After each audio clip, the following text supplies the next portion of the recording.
Good evening, everyone. Namo Amituofo.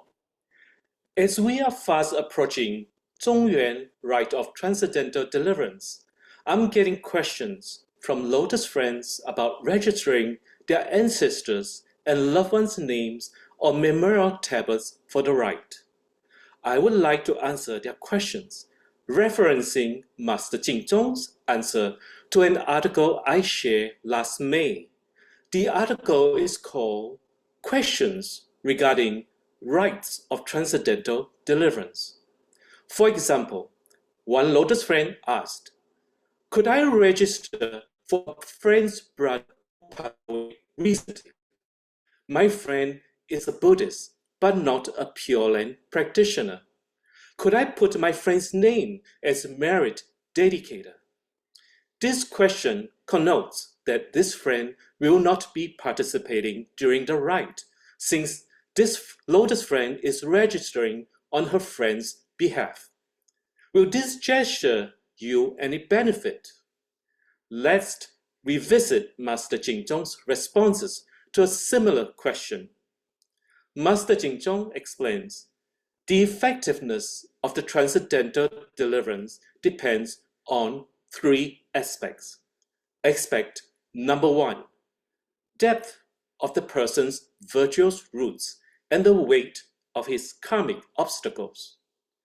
The depth of his virtuous roots and the weight of his karmic hindrance do play a role in the effectiveness of the transcendental deliverance. If his karmic obstacles are heavy, then deliverance would be challenging. On the other hand, if they are light, then deliverance would be easy. Deceived individuals are already deceived, and thus their depths of virtuous roots remain unchangeable. If his virtual roots are shallow, then he would be hard-pressed to resonate with the Buddha's teachings. If they are deep, then he would resonate with them immediately. In this Lotus friend's case, we don't know the depth of this friend's deceased brother's virtuous roots and the weight of his karmic hindrance. Furthermore, the result of deliverance may not be as desirable as hope, since the dedicator is a no-show.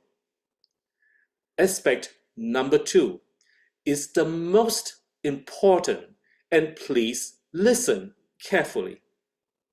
Master Jingzong says, it is the sincerity of those participating in the transcendental deliverance. Master Jingzong clarifies, when you perform a transcendental deliverance for your parents or other relatives, the more sincere your intention, the greater the effectiveness. If you were to perform the ritual perfunctorily or commission this task to others without your personal involvement, merely for the sake of a show, the effectiveness of the transcendental deliverance would be noticeably reduced. Aspect number two is where most people make the misstep. Many Buddhists would register anyone they want to help through transcendental deliverance with good intentions, but have no plan to participate in the rite. They expect the monastic and Lotus friends to handle everything, like we have supernatural power. When we recite with sincerity and devotion during the rite, we make a connection with Amitabha Buddha. The deceived will feel our sincerity and accept this wondrous Dharma. Amitabha's infinite light will shine brightly upon them and deliver them to his Pure Land. Master Jingzong continues to stress that the greater the sincerity of our minds, and the more we focus on reciting Amitabha's name as the method, then the higher the effectiveness becomes. Why is that?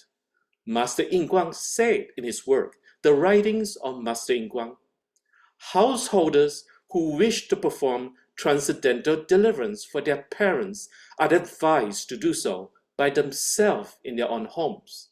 They may invite other practitioners to participate in the assisted recitation.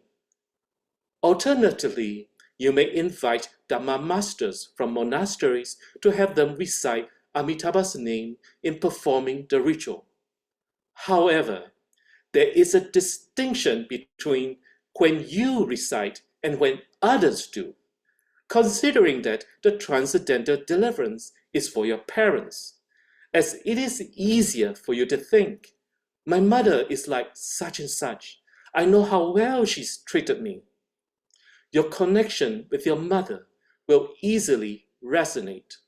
So performing the recitation yourself will have a more prominent outcome. On the other hand, when others recite, the effectiveness depends on who they are.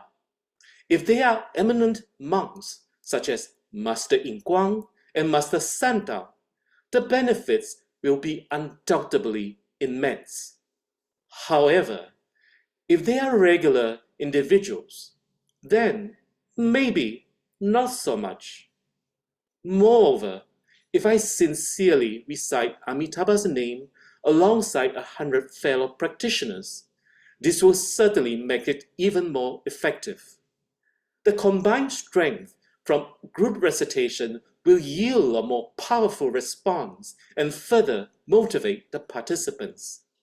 Oftentimes, when performing the transcendental deliverance alone at home, one can have a sense of isolation and lack of energy. However, at a Dharma center, with solemn rituals that abide by Dharma methods and rules, along with the synchronized energy of the group recitation, our filial intent is elevated, as are our connections to and responses from the deceased. This approach will be fruitful. If the opportunity to perform transcendental deliverance in a Dharma center is unavailable, then sincere recitation of Amitabha Buddha's name at home can also suffice.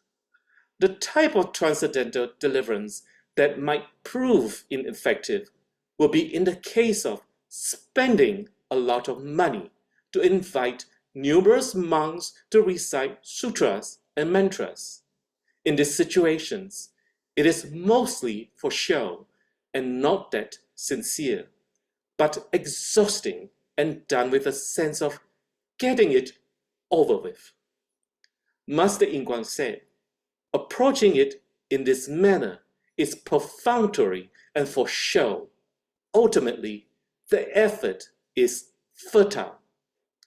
It is not about how many names one can register. It is about how sincere a person's intention is when participating in the rite of deliverance.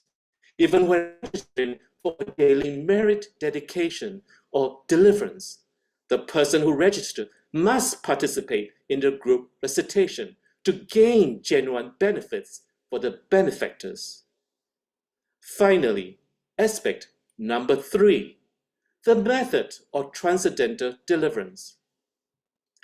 If all methods are prepared, including chanting sutras and mantras, then Amitabha name recitation is both the most sublime and the most effective. Furthermore, sutra and mantras do not all follow a pattern of repetitive phrases. Reciting them rapidly makes it difficult for people who hear them to understand, and even the deceased will not grasp them clearly, hence rendering the effectiveness limited. However, in the case of reciting Amitabha's name, each repetition resonates directly with every participant's heart and most easily elicits a positive response from the deceased. As soon as the name is uttered, radiant light fills the room, immediately embracing the departed, so that they may be freed from their karmic obstacles and guided to rebirth in the Pure Land. How truly remarkable this is. By no means should you use mixed methods. Hopefully, this sharing will clarify everyone's question about the effectiveness of the rite of transcendental deliverance. Thank you all very much. Namo Amituofo.